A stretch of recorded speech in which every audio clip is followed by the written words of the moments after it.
welcome to Future Proof Your Business, the Role of App Modernization, a webinar hosted by us, Evoke Technologies.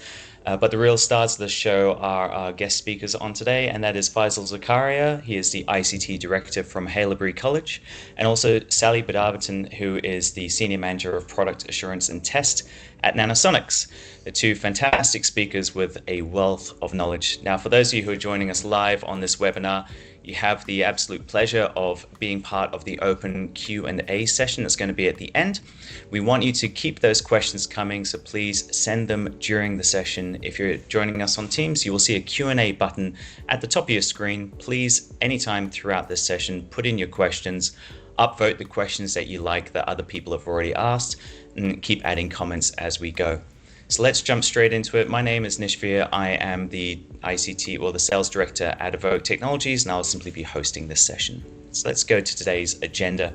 The agenda will start with Faizul. Faizul has a very long history at Haileybury College and the ICT industry alone. I've had the pleasure of seeing him work through the modernization of schools and applications and seeing the challenges he deals with every day. So I thought he'll be a perfect speaker for today's topic.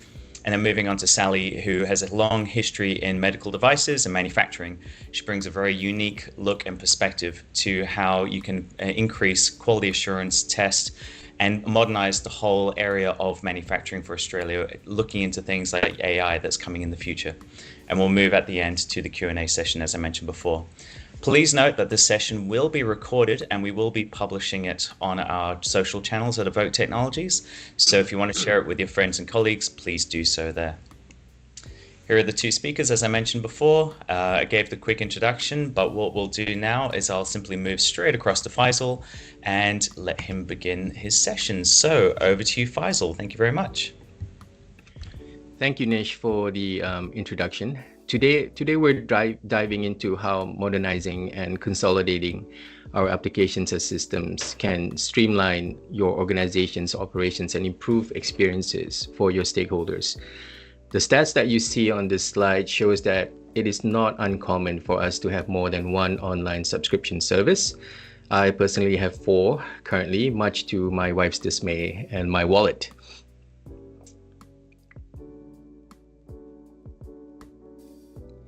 However, this trend is changing due to mainly commercial factors. So how does this change apply to organizations and, in my instance, a school? On the right-hand side of this slide is some of the harsh realities, in my opinion, that we face in schools. It is not uncommon to see our staff using 5 to 10 systems daily. For example, you might have one system to log IT, support tickets, another for staff to access their HR records, one system for payroll, one system for project management, and the list goes on and on. Sometimes all these systems and applications end up having different interfaces and different ways of logging in. Many of us are already working with a mishmash of systems. Some we built, others we bought, and very rarely do we find some that were designed to work together natively. These bespoke systems or applications seem to be manageable at first, but over time, the cracks will show. So why is this a problem? I think the main theme that I'm trying to convey here is that these aren't just IT problems. They're for the most part systemic operational business problems. The systems don't align, people waste time, and organizations spend more to achieve less. So much so that an organization might actually miss the actual value of why they hired someone for a role in the first place. That being said, though, many of our legacy apps began as a clever one-off solutions or to meet business requirements at the time when the organization was still evolving and maturing. However, over time, they morphed into a labyrinth of overlapping features, fragile integrations, and incompatible data models, which led to the creation of the issues that we face now. So that leads to this. What does it look like in actual operational practice when we have these multiple applications and systems that could have some overlap in functionality, for example? Whether in my instance it's a teacher accessing student records or a head of department in yours pulling together reports from bespoke systems, Every extra step costs time, and time spent on technology friction is time taken away from value-adding work. And I'm willing to claim here that every single point mentioned in this slide you would have faced in one form or another in your organization. And the list that you see here is probably just the tip of the iceberg. So the big question is, why do this? You always start with the why. So not to sound like a broken record, you will already be noticing similar narratives for every slide that I'm presenting by now. The list you see in this slide is just some of the benefits that can be tangibly measured. For those of you who are a numbers person, for example, the value of the consolidation of your systems and applications can easily be measured. However, this isn't just about upgrading software or buying a new system to replace two systems. It's about reducing duplication, improving data flow, enhancing security, removing information barriers, and making life easier for our stakeholders so they can actually bring their real value to the organization. Going through the process of modernizing and consolidating your technology stack forces a bit of reflection. You always have to come back to the why. Organizations need to keep asking themselves, in my opinion, why do we do things this way? Can we do it better? What happens when we break down information silos?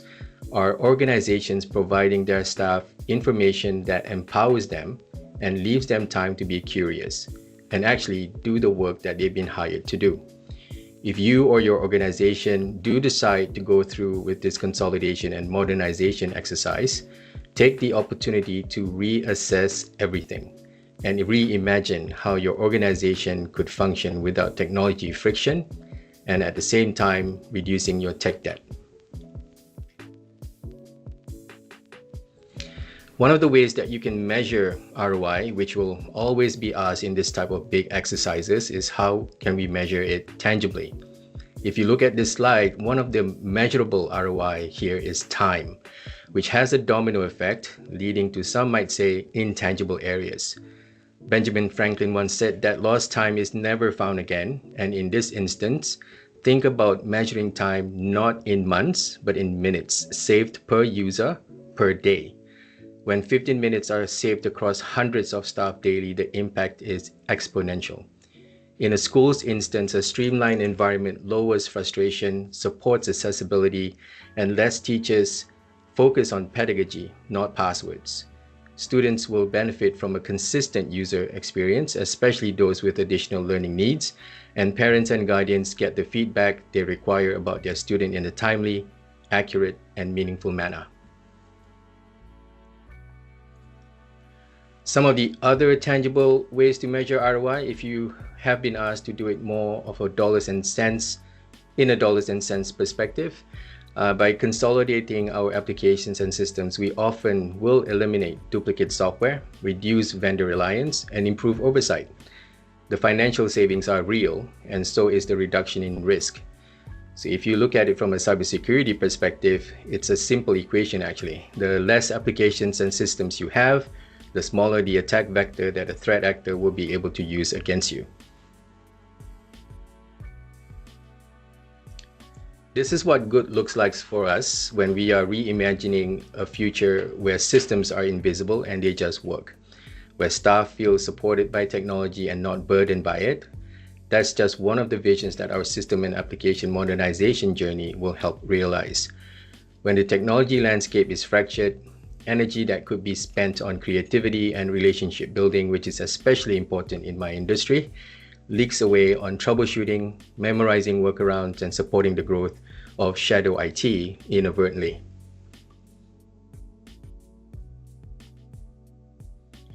By going on this journey, another outcome will inadvertently be realized, and that is getting your data and organization ready for the future. Through your journey, you should consider how the list you see here can benefit your organization. In my opinion, this can only happen if you design it from the ground up, meaning get your data model right initially, and everything else should flow as you see here. The list is showing a bit of how the Microsoft application stack will help an organization get ready for AI. However, full disclaimer, I'm not being paid to say this from Microsoft, but I hope you can see the potential of what you can achieve to get you in a spot that will address the future with less drama and effort.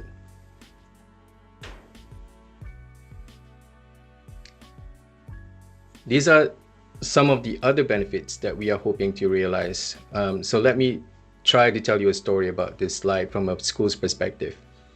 Imagine you're well on your way in your journey already.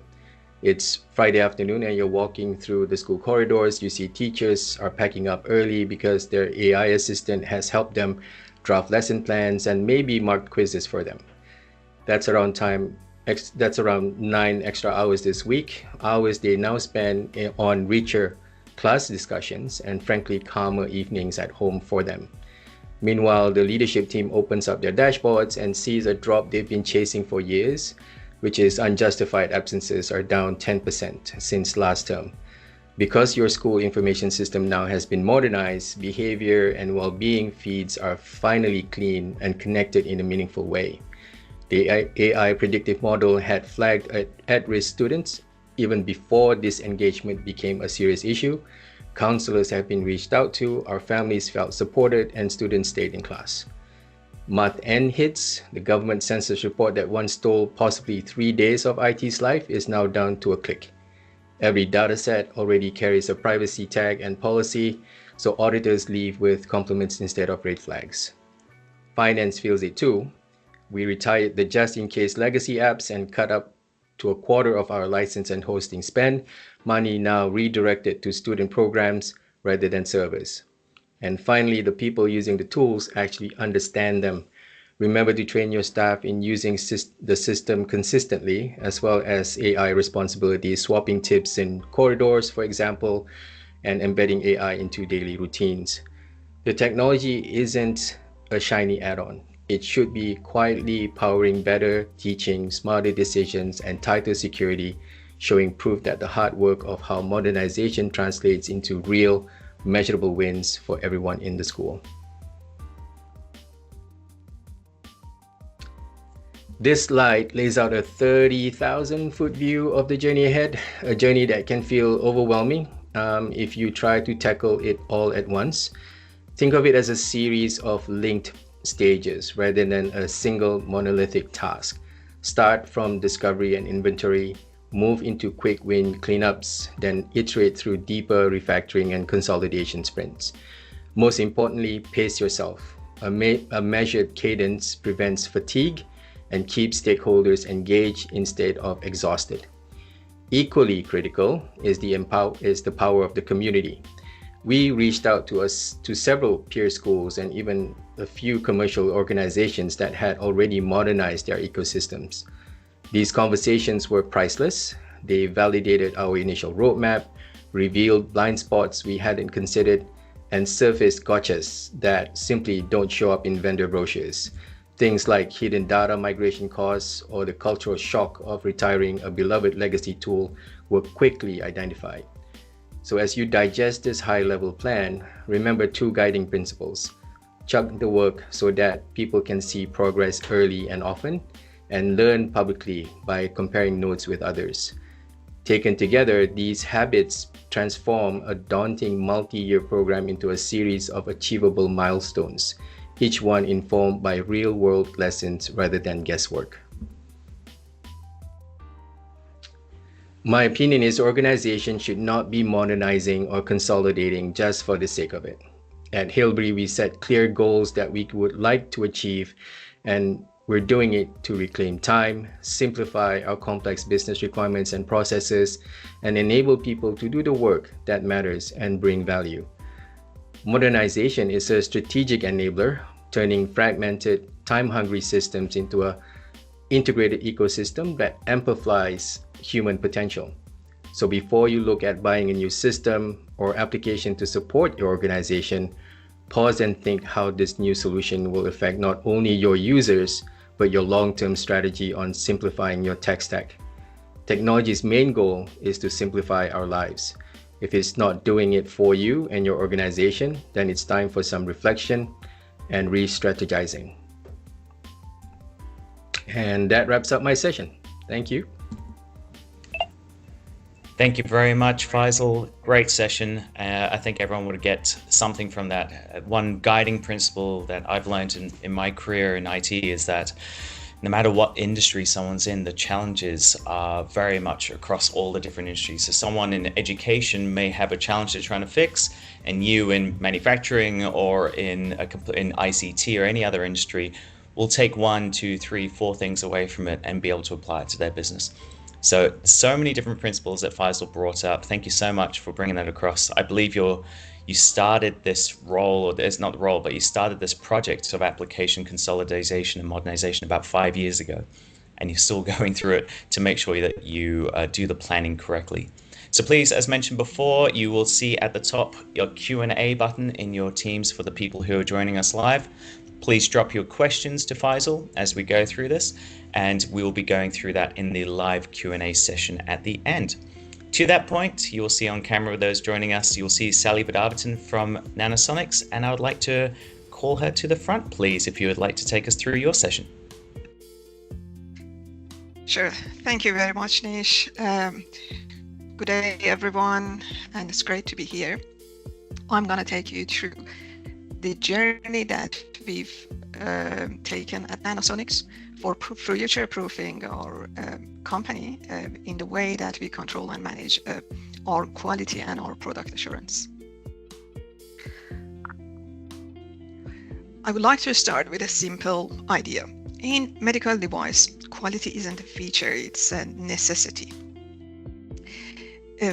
Product in medical device aren't just gadgets, they are live vertical instruments. A malfunction can mean a misdiagnosis, a failed therapy, or worse. As you can read on the screen, according to a 2023 study published by the FDA, over 100,000 adverse event reports in a single year were directly linked to medical device failure. That's 100,000 moments where someone's life or health was put at risk because something didn't work as it should. But it's not just about patient and health, it also impacts the business as well. Product failure can spark regulatory recalls, it can impact product launch and timeline of a project, it can severely damage the company's reputation. When you are in this industry, you quickly learn that quality isn't an option, it is a foundation of everything.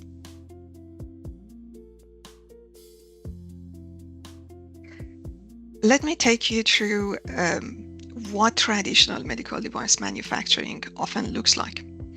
It's usually very manual, paper-based, because medical devices often low volume, high mixture. It depends on a lot of manual processes, which has human effort and human effect on the outcome as well.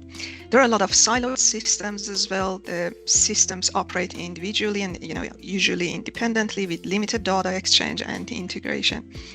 And usually the data through the whole product development is disconnected. So the data that you've got built through the product development phase, which can set the baseline of the quality data, is often disconnected from manufacturing data, which is the baseline and the time zero of the product quality, and it's often disconnected from field data where you see the performance of the device.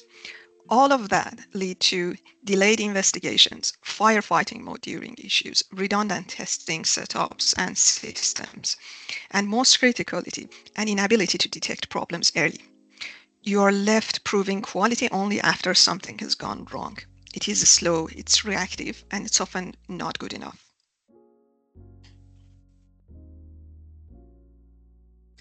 So we set ourselves a very bold vision to build a connected infrastructure that future-proofs quality. We wanted to build a system that evolved with the product. We shift from being in reactive mode to proactive mode. Support scalability, data-driven decision-making based on real-time data. And ultimately create a system that helps us to future-proof our product and our conversation about quality. So we started our journey with implementing and developing a cloud-based MES, which is Manufacturing Execution System. Going back to when I mentioned that a lot of processes in medical device are manual, it requires human intervention. We started with a system that makes the whole system traceable in a digital format. This wasn't just about digitization of what we used to do as well, what we did. It was about transformation of how we operate. It was to enable real-time transparency across manufacturing and service, linking product development data with real-world customer performance, and building a foundation for a scalability data-driven decision-making. So this MES system became our digital spine. Our product, every test, every service call, all became transparent, traceable, and analyzable and actionable. The result was we reduced both direct and indirect labor costs, improved yield, and enhanced compliance, and enabled seamless global operations. So when you look at product quality, the vital factor and key point in managing quality is your quality gates. It's about quality test systems as well. So we redesign and reimagine how quality is measured and tested. Starting with before, how quality gates and test systems are designed. Usually they are fragmented test setup. They usually have local controllers. They are hardware heavy. They are isolated from each other. And these results in inefficient data analysis, high operational cost, inefficient deployment and upgrade, and data and system integration is quite challenging. With the changes that we made the whole architecture of test systems to a centralized controller with modular architecture. And we integrated all these systems together and integrated that to MES. All of that helped us to have real-time streaming, real-time data streaming and monitoring, low operational costs, enable remote update and change management, which means that if you want to change limits or criteria in a quality gate, you could adjust and apply the new setting in the cloud, and it can sync globally across all instances of that system. We now have a scalable and a cloud integrated system.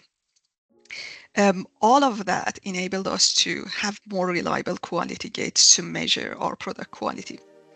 So now that we've got the foundation, we've got MES, we've got scalable and integrated quality data for us, it was now time to move from more reactive quality management to more proactive. What we did, we flipped the old model on its head.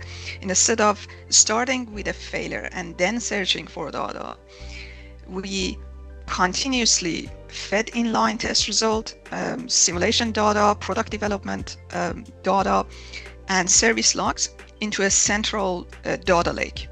Built predictive AI models to identify early warning and signs, equipped engineers with tools to fix issues before they reach the customer. This data-driven model boosted our field performance and reduced pre-launch risks significantly.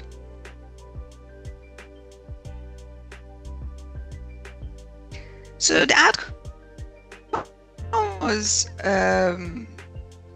true end-to-end. So with traceability into an asset for the performance of we connected development data to manufacturing data and also field data. So when something happens and we want to investigate, we can leverage of all this knowledge to make more meaningful and data-driven decision-making. All of that helps with the speeds up finding and fixing the root causes of issues, enable faster corrective actions, and improve before problem arise, and build confidence for regulatory submissions and global launches. We have now more confidence that when our product goes to the market, it meets customer expectation and it is more reliable for a better customer experience.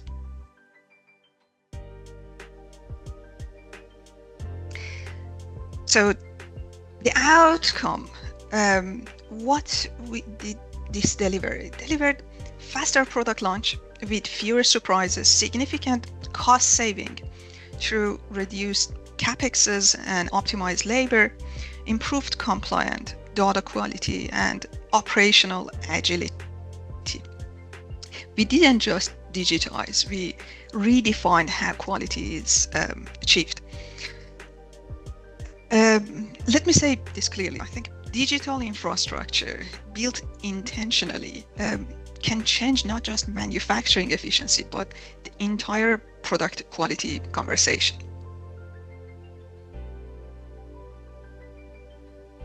The real impact of modernizing medical device manufacturing is the confidence. It's about the confidence that every product leaves our manufacturing door is built right. Confidence that when we submit our regulatory cases and our new product, we are ready for success in for our regulators. And the most important thing is confidence that the people who matter the most, can trust our device. Because in medical device, quality isn't just about performance, it is about people. And that's almost the end of my presentation.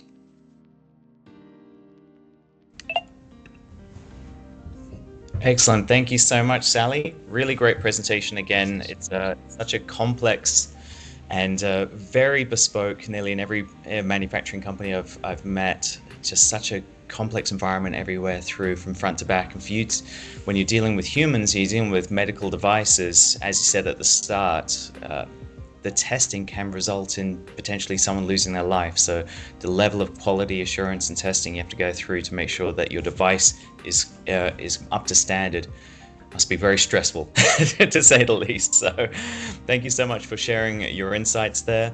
We're now at the point where we bring back both Faizul and Sally for the open Q&A session. So to this point, do we have any questions online? I'm just going to quickly open it up to see if we have people who would like to ask a question. So if you go to the Q&A side and ask a question, there you simply go into the box and go ask a question here. And you can post it anonymously as well if you like. And from that point on, you can ask questions. If there are no questions, we can wrap it up as well. Just thought I'll leave it open for about a minute to see if people would like to ask some questions there.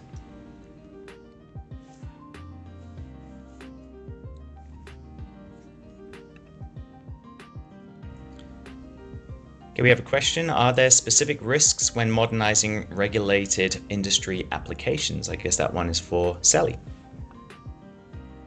Yes, there are. That's why regulators, like for example FDA, developed a system like CSVs, or computer system validation. So it's very important.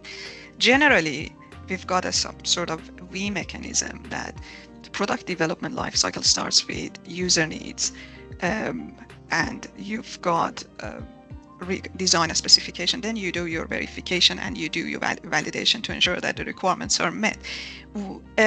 When you've got a specification and you train operators and the people who are involved with building and also measuring a system, they know criteria quite well. When you digitalize these things, it's very important to ensure that all the scenarios are well assessed in that modernized method, and you have that repeatability and reproducibility in that automated method. Either you automate your process and you remove your human intervention and impact, or your quality gates and you make the gate modernized. It's important to ensure that the criteria is checked, for all scenarios and all situations. So usually it starts with FMEAs. So we start with failure mode and effectiveness analysis. We assess all the risks, and when we validate these solutions or platforms, we need to ensure that it's been assessed and verified for all these scenarios. Excellent. Thank you very much. I was going to ask a question of Faizul, because obviously working with schools, especially a school the size of Haileybury, you would have people of from the staff side and the teachers, people from all different ages, all different walks of life. Some who are still used to pen and paper, other who are quite adept at using modern technology. I guess my question to you is, when you're actually going through and deciding what to modernize and how much to modernize, how do you go through to try and help reduce the impact of changing a person's entire world and saying you now have to use this modern technology to do your job? How do you best solve that problem? I think that's a very age-old question. How do you change your human's behavior? For me personally, through the last 5 years, we took baby steps in order to do that. It's always important to raise awareness about what you're doing and how that's going to impact the your various stakeholders, especially from a positive perspective. My advice to that question, Nish, is to take baby steps. You don't have to do everything at one go. If it brings value to that stakeholder, to that person in what you're trying to do, then in time they will themselves realize it. And there's always going to be detractors. There's always going to be people that will always see the negative in things, and that's something that you can't control. But what you can control is to try and see how your solutions and how you engage your stakeholders more meaningfully, to try and tell them the story that you're trying to improve their day-to-day life at work. Thank you. Great answer. Here's a question for both of you. If you've played around with it, I know you're both extremely busy, but how has agentic AI influenced or impacted your application modernization task? Sally, if you have an answer, you're welcome to go first. Yeah, if you'd like to go. Fine, I'm happy to start. So I would say right now, as far as I know, the industry is not that much pioneer in that area. However, there are a lot of opportunities in that area. Since consistency of quality measurement is very critical, and also there are some scenarios that is important to be assessed. So AI can play a critical role. So when you know that a lot of significant portion of non-conformances relates to inconsistency of either the process itself or how we measure it, using machine learning can be very, very helpful in terms of bringing that confidence that requirements has been met consistently. When it comes to probably like more autonomy in the AI, I think in our industry we need to start with supervisory learning to ensure that we can build these AI systems for all the scenarios during product development. And that's one of the challenges with medical devices. Although that you do all the risk assessment, usually there are scenarios that we don't know, and that the challenge is usually we don't know what we don't know. So that's why it's important to still maintain that supervisory level, at least for earlier stages. But then gradually you can build AIs that can support both in problem solving, can support with product development and manufacturing processes, and also when we check and measure. There have been some implementation in some areas and processes, especially the ones that requires really complex assessment, bringing AI. I've seen in some high-tech companies that for alignment and calibration, they use AI, and that's been very effective.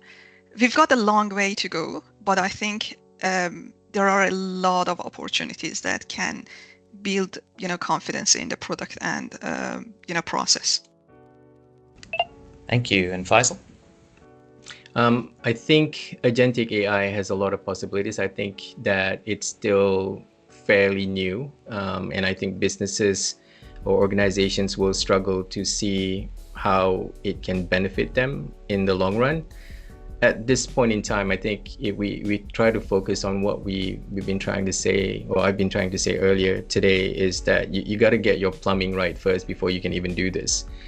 So if you don't get your plumbing right, then whatever you build on top is just going to fall apart. Now, agentic AI, based on my knowledge, works very well with well-established processes. Now, if there is a process where it requires a human to intervene, I don't think agentic AI will play a part in that, obviously. So we have to be careful, especially in our industry niche. It's a human-based industry, right? So we have to look at, obviously, the possibilities of what agentic AI can bring to the organization for K-12 schools, but at the same time, we need to ensure that we've got our guiding principles, our policies, our plumbing, if I can put it in a very simple way, right first before we even explore that. That's a very good point. It's I think I've spoken to you both about this. It's everyone that we speak to, they seem to be told by somebody within the business, maybe a board level or C level, where they say, I've been talking to my peers and we need to implement AI in our business. And then the people who actually need to implement it shake their head a little bit and go, oh, now I need to work out what use cases work for my business, work out what's actually going to be effective, what the ROI is going to be, what's the right technology, is it going to be around in 5 years? Because if we rely on something heavily and then the vendor decides to pull it in 5 years, then we might be in a mess. And also, maybe our data isn't right, maybe the business isn't right, maybe the people aren't right. So I guess my question for both of you then, if you could simplify in the easiest way possible, if you were told today you need to implement AI into your business, what would be the 4 steps, if you can wave a magic wand, 4 steps in total if you could, if you went from being told to implement AI to what would you do to then get to actually say, I'm now comfortable implementing AI into our business? What would be those steps? And Sally, if you would like, you can start again, unless you want more time to think. I would say this time, let's go Faizul first, and I come probably second. Sorry, Faizul, over to you. Yeah, thanks, Sally. So the 4 things I think that we need to do first, I guess that's your question, yeah. I think you need to get the first thing you need to do is to get your governance right? You need to know what frameworks will apply in your organization that would benefit in the long run, or manage in the long run how AI is being used in your organization, and not just AI, but pretty much everything related to data and information. The second thing that I think you need to have before you embark on any implementation of new technology is to also get your documentation, your tech stack evaluated to make sure that it's ready. The third thing is, like what you said earlier, Nish, is to see whether or not your organization is ready. If you were to tell me to do this AI thing 5 years ago, I would, very hard oppose what you're trying to say, because I know from a cultural perspective, your stakeholders might not be ready to accept it. There's still an awareness level of behavioral and cultural change that needs to happen before any new technology is implemented. A good example is how we did our change management within Hildebrand. It took 5 years to mature it to the level that it is now. So it wasn't an overnight thing that happened. We introduced controls, we introduced policies, we introduced processes throughout 5 years, continuously, incrementally improving ourselves, and listening to our stakeholders as to how they want to see it being improved as well. So, and I guess the last thing is doing an understanding of how the new technology, in this instance AI, would benefit the organization as a whole. So those would be the 4 things I would be asking myself before implementing any AI in the organization. Great overview. Sally, anything you'd like to add to that, or have a whole new list? I would start with understanding why first. One thing that I've been always against was fitting and pushing a solution to an application. Um, we know that almost about 80% of digital transformation globally fail. And I've seen a lot of, not just even in digitization, but other areas, changes failure of either the why behind and the expectation from the change is not well understood, or the execution and change management was not taken care. There is usually a very excitement at the very beginning, but then gradually the thing drifts down. I would start with understanding why. I start with expectation and driver of the change. Out of that, we need to develop our KPIs and we measure. Then after that's been confirmed, and let's just I have most of my career in corporate, so I look from every change from like business cases. It shouldn't be just driven from an idea. It should be a business case that you evaluate. If business case assesses that the effort and investment gives the benefit back, then for the implementation, I would go with that first step of plan, do, act, check.